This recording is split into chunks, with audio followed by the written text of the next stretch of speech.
Good evening. Tonight, we examine QVC, a titan of televised commerce promising convenience and a slightly better life. For decades, it has served as a luminous portal, guiding us through a curated wonderland of must-have gadgets. They sold us the dream of effortless living. But behind the polished chrome, a different story was unfolding. A story of unintended consequences, of promises that soured into domestic nightmares. Tonight, we investigate the QVC products that didn't just change lives, they ruined them. This is about the subtle, creeping chaos unleashed by objects of immense and frankly, irresponsible innovation. This is the QVC Effect. In the spring of 2008, the Mind Melter massage helmet arrived, promising nirvana in a stressful world. This sleek, futuristic dome, studded with acupressure nodes and sonic relaxation emitters, could be yours for 4 easy payments. The on-air demonstration was televisual seduction. A volunteer named Brenda was fitted with the helmet. As the host activated its modes, Brenda's face transformed. "It's like my brain is getting a deep tissue massage," she murmured. The phone lines exploded. It was the fastest-selling wellness product in QVC history. Experts lauded its revolutionary design with talk of synaptic realignment. Early adopters reported unprecedented calm and better sleep. The Mind Melter was working, silencing the noise of modern life, but it was silencing everything. The first signs of trouble were subtle, easily dismissed as side effects of extreme relaxation.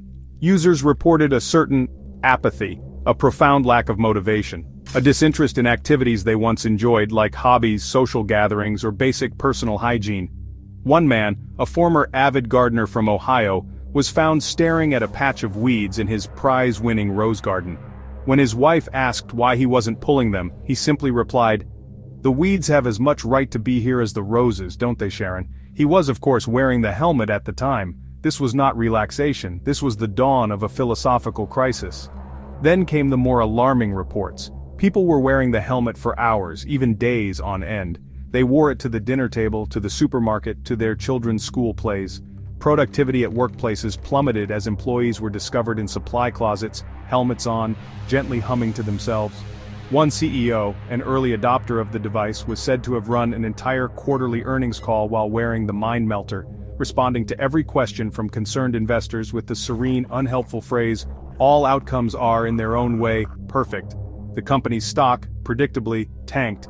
This brings us to the experts, the real ones this time. Neurologists and psychologists, once they began studying the device's effects, were horrified. Dr. Eleanor Vance, a leading researcher in cognitive function, put it bluntly in a now infamous paper. "The Mind Melter doesn't just relax users," she wrote. "Its specific combination of low-frequency sonic vibrations and pulsating mechanical pressure appears to systematically disengage the brain's frontal lobe. It doesn't eliminate anxiety, it eliminates the capacity for complex thought itself. In layman's terms, it was erasing their will to live, or at least their will to do literally anything at all." The fallout was catastrophic. A class action lawsuit, citing induced catatonia and the complete annihilation of personal ambition, was filed on behalf of nearly 300,000 users. QVC quietly pulled the product, settling out of court for an undisclosed, presumably astronomical sum. The Mind Melter massage helmet, once a symbol of attainable peace, became a chilling monument to the dangers of manufactured serenity. It taught us a valuable lesson. Sometimes the most stressful thing of all is the complete and total absence of stress.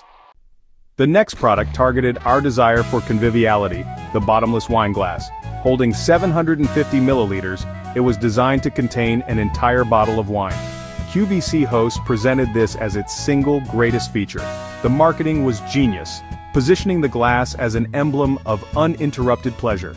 It was big, bold, and beautifully absurd. It was a novelty, a conversation starter. It was a statement piece that said, "I am serious about my leisure time." Psychologists will tell you the human brain is bad at portion control, relying on visual cues. The subtle trick was that you never felt like you were having more than one glass. The social consequences began to ripple outwards. What started as a fun gimmick for a dinner party soon became a nightly ritual for thousands. The concept of a glass of wine with dinner was insidiously redefined. Happy hour, once a discrete period of time, started to blur, stretching into a hazy, indefinite epoch. People weren't just drinking more. They were drinking more without even realizing it. They were, by their own flawed perception, still having just one glass. A glass so big it turned happy hour into a lifestyle, and a problem. The anecdotes started trickling in, first on internet forums, then in local news reports. There was the book club in suburban Chicago that never actually discussed a book again, as all members would pass out by page 3. There was the rise in minor household accidents, falls downstairs, kitchen fires, disastrous attempts at assembling IKEA furniture, all traced back to the unwieldy, top-heavy progenitor of poor decisions. Therapists began noticing a pattern in couples counseling where one partner would complain, "She says she only has one glass a night," while the other would sit there, nodding in earnest agreement, blissfully unaware of the semantic trap they'd fallen into. Public health officials were slow to connect the dots, but when they did, the data was stark.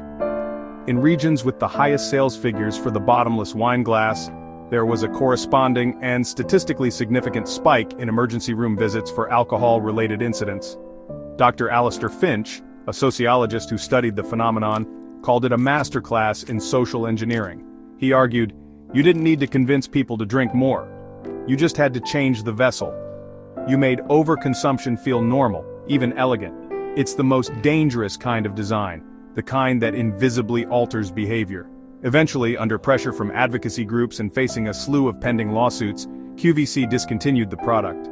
Their official statement cited concerns about responsible entertaining, but the damage was done. The bottomless wine glass had left a legacy of liver damage, strained relationships, and countless ruined carpets.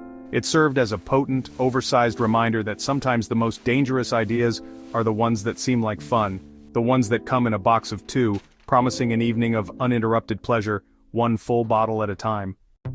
And then came this, the Fondue Nominon 5000, a domestic appliance so audacious it could only have been conceived in a fever dream. It was a chocolate or cheese Niagara Falls for your dining room table, a monument to communal gluttony that promised to bring families together. It was marketed with images of beaming families, joyfully dipping everything into a cascading river of molten dairy. It was pitched as the antidote to the fractured modern family unit. The initial reception was, to put it mildly, ecstatic. People formed what can only be described as culinary cults around it. But beneath the cheesy veneer, the cracks began to show. The entire apparatus would catastrophically fail mid-dip, unleashing a Vesuvius of hot cheese across the room. The ensuing cleanup was a sticky, stinking testament to a failed evening of forced family fun. The fountain placed an immense pressure on families to be happy. The fountain didn't just melt cheese, it brought simmering resentments to a boil. The social fallout was immediate. Fights would erupt over the most trivial of dipping-related issues like double dipping. Then came the cheese-to-dippable ratio argument, leading to accusations of bread hoarding. Kids would cry when their marshmallow fell off the stick. The person in charge became a fondue Führer, a dairy dictator ruling the dinner table. According to Dr. Alistair Finch, a family therapist, the fountain is now cited in over 70% of his sessions. The fountain promises connection but delivers conflict. I've heard stories of arguments over fondue that led to divorces. It promised to bring families together, but it just gave them a new, delicious thing to fight about. Garages became graveyards for these once-loved appliances, still faintly smelling of regret and stale Gouda. In the relentless pursuit of optimizing every second, it was inevitable we'd arrive here. The ExecuStride 9000 treadmill desk. It was a philosophy. Sculpt your glutes and your quarterly reports simultaneously. The marketing featured sleek, impossibly fit executives confidently closing deals suggesting the only thing between you and a corner office was your sedentary lifestyle. Why just climb the corporate ladder when you could literally walk your way to the top? Especially appealing to those haunted by sitting is the new smoking. Companies, eager to project an image of being forward-thinking, bought them in bulk, installing them as shiny symbols of their commitment to wellness. An office full of ExecuStrides sounded less like a hub of commerce and more like a herd of asthmatic buffalo. The constant whirring created an auditory environment that made concentration impossible. Productivity plummeted as employees struggled to type while trying not to fall. The human body has a natural physiological response to sustained physical exertion, not conducive to a professional office. The promise of peak performance devolved into a damp, noisy, and deeply inefficient mess. The dream of a healthier, more productive workforce quickly turned into a logistical nightmare. Employees would be seen bobbing up and down in their little Zoom windows, their breathing ragged. It undermined any attempt at professional gravitas. The promised productivity gains never materialized. Employees using treadmill desks made more typos and were more likely to spill coffee into their keyboard. The ExecuStride just created very tired, clumsy employees. As productivity numbers cratered, corporations began to look for scapegoats. Employees who were the most enthusiastic adopters of the ExecuStride were often the first to be let go. The promise of productivity had delivered pink slips. The ExecuStride now serves as a cautionary tale. Sometimes the best way to be productive is to simply sit at your desk. QVC then introduced the Quantum Mood Ring. Billed as a wearable emotional barometer, it promised to identify complex emotional states. The ring was an instant sensation, tapping into the self-tracking zeitgeist. It was the ultimate emotional life hack. Why spend years in therapy when you could glance at your finger and distill your emotions into a simple, easy-to-read color chart? People reported that the ring would often decide on a mood for them. The ring wasn't tracking feelings, it was assigning them. Relationships were thrown into turmoil. It removed all nuance from human interaction. It was like having a tiny, judgmental narc strapped to your finger at all times. Things escalated when some users reported that the ring wasn't just influencing their moods, but creating entirely new facets of their personality. It was as if the quantum-entangled biosensors had gotten their wires crossed with a multiverse of alternate selves. A woman from Ohio, a librarian her entire life, claimed her ring turned bold adventurer yellow, and she promptly quit her job, cashed in her 401k, and was last seen attempting to kayak across the Atlantic. The ring wasn't just a mood ring, it was a personality roulette wheel. The most extreme cases were truly alarming. Some long-term users began to develop distinct ring-activated alter egos. There was Chartreuse Chad, the life of the party who only appeared when the ring glowed a specific shade of greenish yellow. There was Indigo Ingrid, a morose poet who would emerge to write terrible, depressing verse whenever the ring turned a deep, sorrowful blue. Families were torn apart, unsure of whether they would be having dinner with their loving mother Susan, or with Magenta Mavis, a kleptomaniac with a thick, unplaceable European accent. It was a psychiatric crisis in jewelry form. Psychologists were baffled and then intrigued and then very, very rich. A new field of quantum appliance-induced dissociative disorder sprang up overnight. Therapists' offices were filled with people trying to integrate their ring-generated personalities. Support groups were formed where people could share stories about the time burnt Sienna Bob tried to pay for groceries with Monopoly money, or when Periwinkle Penelope declared herself the sovereign queen of a local dog park. The ring had promised self-discovery, but it delivered a full-blown identity crisis on a global scale. In the end, the quantum mood ring was quietly discontinued, recalled under the guise of a calibration error. But the damage was done. It left behind a world a little more chaotic, a little less certain of itself. It served as a stark reminder that some things, like the vast, messy, and unpredictable landscape of human consciousness, are perhaps best left unquantified, and that if a piece of jewelry claims to understand you better than you understand yourself, the best course of action is to take it off, put it in a box, and maybe bury that box in the desert, just to be safe. And then came the slippers. Now I know what you're thinking. How can a humble piece of footwear possibly fit into this narrative? These weren't just any slippers. These were the 30-day sockless slippers, a product that promised a revolution in personal comfort. A foot-based utopia where your toes could finally roam free. Imagine a world where you slide out of bed and directly into a cloud of pure plushness. The hosts on QVC sold this as a lifestyle upgrade. They spoke of patented odor annihilation technology. It was brilliant, it was seductive, and it was a biological catastrophe waiting to happen. People bought them in droves, convinced they were hacking the very concept of comfort.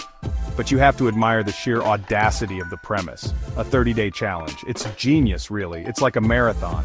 But instead of running, you're just cultivating a new ecosystem in your shoes. This wasn't just a slipper, it was a testament to human optimism. The odor annihilation trademark technology turned out to be less annihilation, more like a temporary ceasefire. By day 9, concerned queries started trickling in. Is the slipper supposed to develop its own unique, aromatic profile? Another person noted their dog now keeps a cautious 10-foot distance. The slippers were absorbing odor, concentrating it, and then weaponizing it. They became sentient biohazards, capable of clearing a room faster than a fire alarm. Hazmat teams were reportedly called to a residence in suburban Ohio. The source of the unidentified toxic agent was a pair of beige slippers tucked under a coffee table. It was a disaster for foot hygiene everywhere. podiatrists reported a 400% increase in cases of slipper foot. The CDC advised they be handled with the same protocols as radioactive waste. The product quietly disappeared from their main channel, only to reappear on QVC2 as the outdoor adventure slipper, now marketed with images of people wearing them with thick woolen socks. They didn't admit fault, they just subtly implied that the customers had been using it wrong the whole time. If the sockless slipper was a biological attack, the Apocalypse air fryer was a full frontal assault on reality. This was the magnum opus of QVC's chaotic catalog. It wasn't just an air fryer. It was marketed as an all-in-one survival appliance, a culinary Swiss Army knife for the end of days. It could air fry, dehydrate, purify water, and charge a mobile phone via a hand crank. The design looked less like a kitchen appliance and more like Soviet-era military hardware. The QVC hosts presented it with a gravity usually reserved for announcing a national emergency. How this single device could be the difference between surviving the coming collapse. People went absolutely wild for it. It was a tangible solution to an intangible problem. You can buy a countertop appliance that promises to make you perfectly crispy sweet potato fries, while also providing potable water after the fall of civilization. It was the idea that you could purchase your way to safety. QVC wasn't just selling an air fryer, they were selling peace of mind, one easy payment at a time. It was the final product that made us all stop and ask, was it worth it? The problem with the Apocalypse air fryer is that it attracted a certain kind of customer, one enthusiastically preparing for the end of the world. Reports flooded in of people testing its esoteric features, like using the water purifier on puddle water and experimenting with the zombie-repelling low-frequency hum, causing neighborhoods to complain.